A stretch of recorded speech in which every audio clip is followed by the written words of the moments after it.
কোরবানির গোশত বিক্রি করা অথবা গরিবরা কোরবানির গোশত সংগ্রহ করে তারপরে তারা বাজারে গিয়ে বিক্রি করেন, সেই গোশত কেনা জায়েজ আছে কিনা। আলহামদুলিল্লাহ ওয়াসসালাতু ওয়াসসালামু আলা রাসূলিল্লাহ ওয়া আলা আলিহি ওয়া সাহবিহি ওয়া মান ওয়ালা, আম্মা বা'দ। কোরবানির গোশতের এটি গরিবরা আমরা দেখি যে তারা সংগ্রহ করেন এবং বাজারে গিয়ে তারা বিক্রি করে দেন।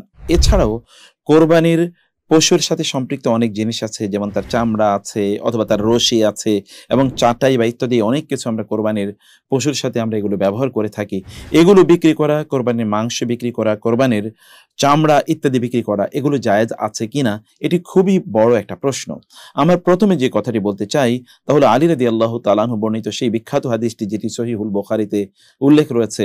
রাসূলুল্লাহ সাল্লাল্লাহু আলাইহি ওয়াসাল্লাম আলী রাদিয়াল্লাহু তাআলা আনহুকে কোরবানি সংক্রান্ত সকল কার্য সম্পাদন করার পর তারপরে বললেন, হে আলী, তুমি কোরবানির যে উট, তার চামড়া, তার গোশত, তার হাড় এবং তার রশি, এগুলো কোনোটাই তুমি বিক্রি করবে না। তার মানে এগুলো বিক্রি করতে রাসূলুল্লাহ সাল্লাল্লাহু আলাইহি ওয়াসাল্লাম নিষেধ করেছেন। নিজে কোরবানির পশুর মাধ্যমে উপকৃত হওয়া ছাড়া অন্য কোনোভাবে কোরবানির পশু দিয়ে উপকৃত হওয়া জায়েজ নেই। অতএব এটি আমাদের জন্য মূল নীতি। আপনি কোরবানির পশুর চামড়াগুলো বিক্রি না করে আপনি গরিবদেরকে দিয়ে দিতে পারেন, অথবা নিজে আপনি সেটিকে দাবাগা করে সেটিকে আপনি ব্যবহার করতে পারেন, তাতে কোনো সমস্যা নাই। আর যদি আপনি সেটি দান করতে হবে, বিক্রি করতে হয়, তাহলে গরিবদেরকে দিয়ে দিতে হবে, তাদের মতো করে তারা বিক্রি করবে। অনেকে রশিগুলো তারা নিজেরা ব্যবহার করেন অথবা আরো অন্যান্য আনুষঙ্গিক জিনিসগুলো, এগুলোকে তারা নিজেদের ব্যবহারের জন্য তারা রেখে দেন, কোনোটাই আপনার জন্য জায়েজ নেই।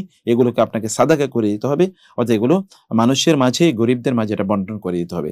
গরিবরা যদি কোরবানির কোনো অংশ যদি তারা সংগ্রহ করেন, যেমন তারা সাদাকা হিসেবে কোরবানির গোশত, গরিবরা অনেক গোশত পেয়েছে, তারা রাস্তার পাশে তারা এগুলো বিক্রি করে দিচ্ছে, বাজারে নিয়ে বিক্রি করে দিচ্ছে, সেটি যদি আপনি কিনতে চান তাহলে আপনি কিনতে পারেন। কারণ এটি এখন আপনার নিজের নয়, বরং গরিবরা নিয়েছে, গরিবরা তাদের প্রপার্টি, তাদের সম্পদ তারা বিক্রি করে দিয়েছে, আপনি তাদের কাছ থেকে কিনেছেন। এতটুকু কেনাতে কোনো সমস্যা নেই, এটা আপনি কিনে নিয়ে এসে স্বাচ্ছন্দ্যে আপনি খেতে পারেন ইনশাআল্লাহ।